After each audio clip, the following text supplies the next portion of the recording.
Mbote na bino bandeko balandi epai bozwami na bandako na bino partout au bozolanda ngai ngandeko na bino boyebi moyena se présenter soyate bosubo mesana Eugène Lutula ndeko na bino molobeli molakisi mopanzi sango caméraman professionnel réalisateur directeur photo nyonso pona bino tosukaki na cours na biso oyelekaki na lobelaki bino likambo ya ba plan et puis tobenga ba cadrage en d'autres termes tosukaki na plan de profil na limbolelaki bino plan de profil comment plan de profil comment un caméraman doit se placer ndenge ni caméraman akoki kotelema esika nini caméraman akoki kotelema pe esika nini caméraman akoki kozala. Et puis, na ebisaki biso lolenge nini caméraman akoki ko placer caméra na ye pour que a filmer un entretien caméra boni oyo akoki kozala nango soki toza na studio j'avais dit bokosala na 2 caméras ou bokosala na 3 caméras eza nango problème te il suffit ya koyeba réalisateur na yo. Et puis, comment réalisateur a placé la caméra na ye, ceux qui besoin de 3 caméras, ceux qui peut besoin de 2 caméras, réalisateur a coupé sa fonction na ba caméraman. Caméra sur besoin de 2 caméras, caméra moko et cause à la baladeuse, caméra moko et tikali na plan fixe.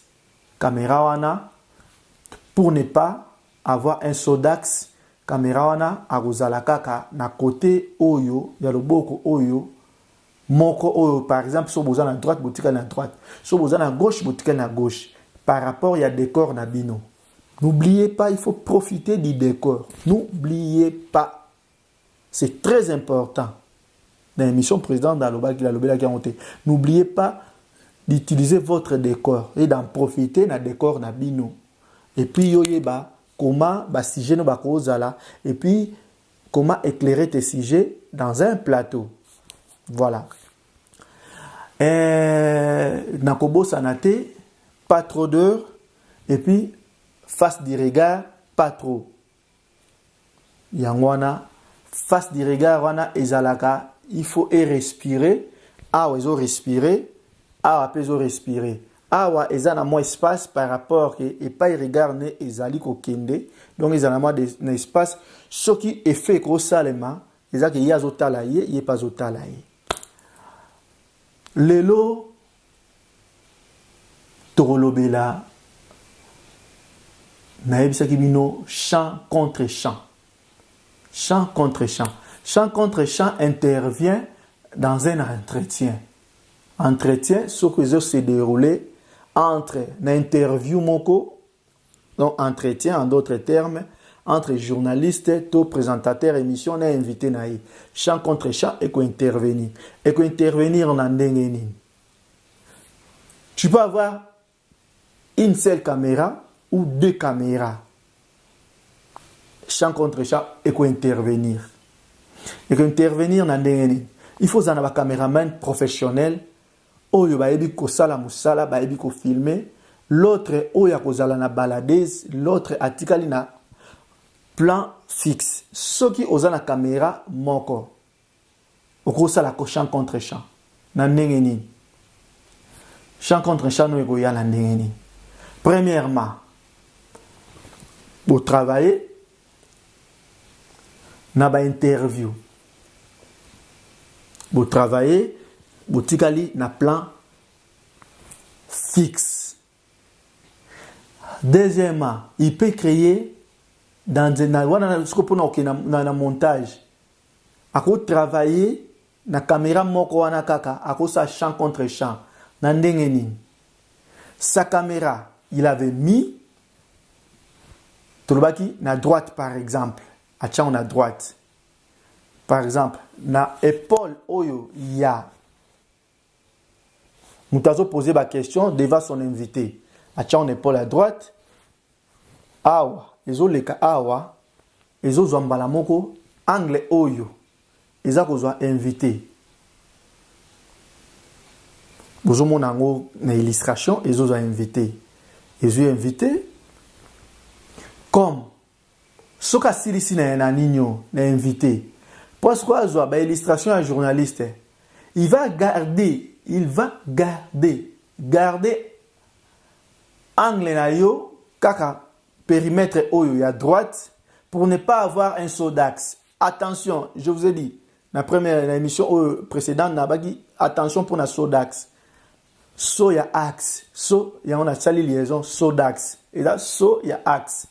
Pour ne pas avoir un saut d'axe, il faut éviter rester na ninyoyo na angle wana kaka na axe wana soko za na droite zalaka na droite siko yo kaka cameraman ozalaki awa na présentateur émission pour le cas okende sikoyo na invité pour ozwa sikoyo pour tant ozalaki awa na côté A to pe yango comme côté A côté ya présentateur invité azalaki côté B siko yo un côté A cameraman olongo na côté A okena côté B okozalaka na axe wana.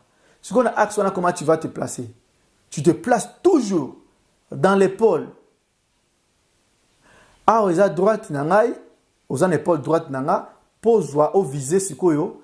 Caméra non, il faut croiser yango. Il faut croiser yango.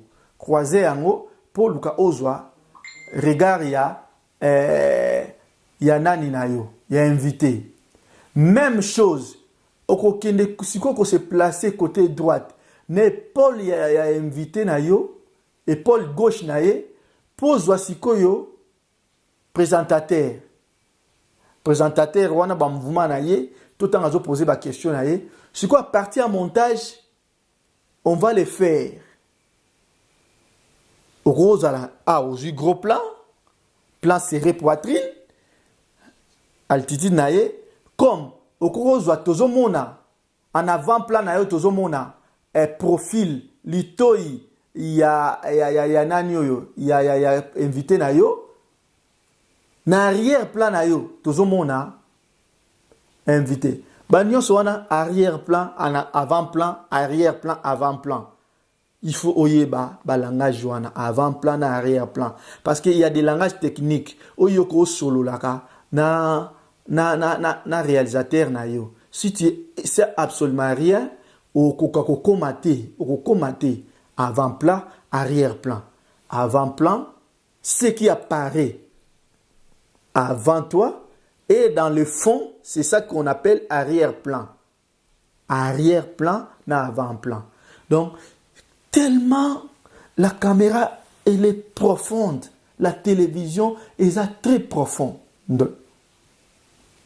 Yango wana omoni to sazarda te mikolo nyonso totanga mikolo nyonso toyekola mikolo nyonso totangaka. Éviter les sauts d'axe. Angle ko changer axe te. Lokola nazwa ki était ce ko changer angle na montage c'est perdu comme réalisateur a prévoir qui plan na ye toi prévoir qui nini na ya émission na ye e ko beba e ko simba te. Ce qui bwana deux caméras un autre article na fixe, un autre comme ça la baladeuse.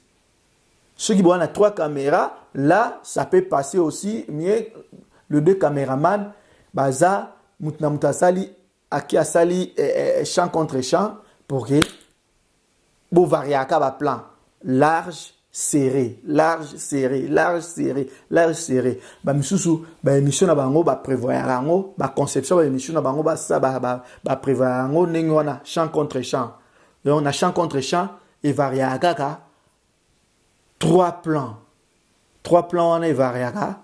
Premier plan, ils a large, il y a caméra la in, il y a one ils a sali triangle, il y a invité A, invité B. Caméra on a osala se placer bongo. Caméra la D, azana na épaule, il y a invité, azozwa présentateur émission.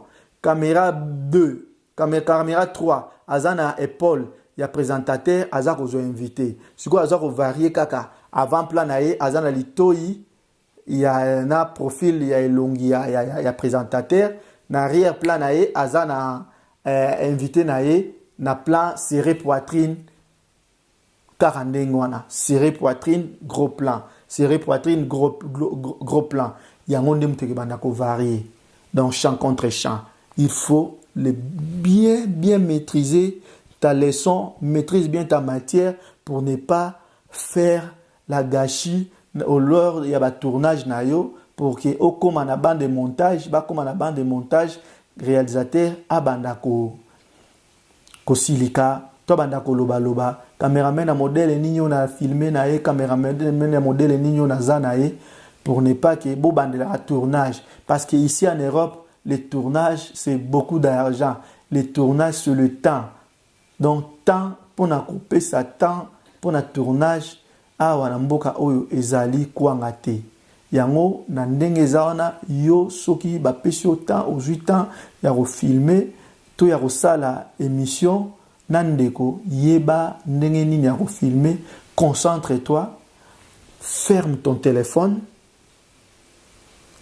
nga pona nga kanga téléphone ayo ko chango sous vibrer eza passe o lukaka otala o koma déconcentré kanga téléphone ayo mutu na yo sala tant mutu nezo sala donc tu gagnes le temps au samsano calmement, n'oublie pas la leçon précédente auto salaki, n'oublie pas tes cadrages, n'oublie pas balance de blanc na yo, n'oublie pas comment ça gagne na yo niveau na yo au lis na yo mona pour que image bima kitoko, image bima bien. Pona lelo bandeko tosuki awa kobosana te champ contre champ. Comment tu dois te placer en tant que caméraman? Ce que un caméraman misato avec ton réalisateur, ce que un caméraman, un caméra appareil à caméra mi balé, soit tu peux oser un moko. Bandeko na lobeli mingi pe na télé mingi un caméraman quand tu filmes dans un moment comme ça na bi champ contre champ, il faut être bien concentré. Zala concentré.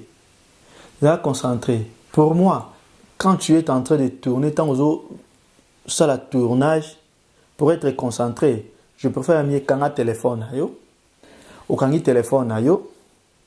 De un, là, pour ça la caméra moko, pour être mieux concentré, pour ça inspirer, ba leçon yo oyo assimilaki, pour bimisango bien, zala concentré quand téléphone yo.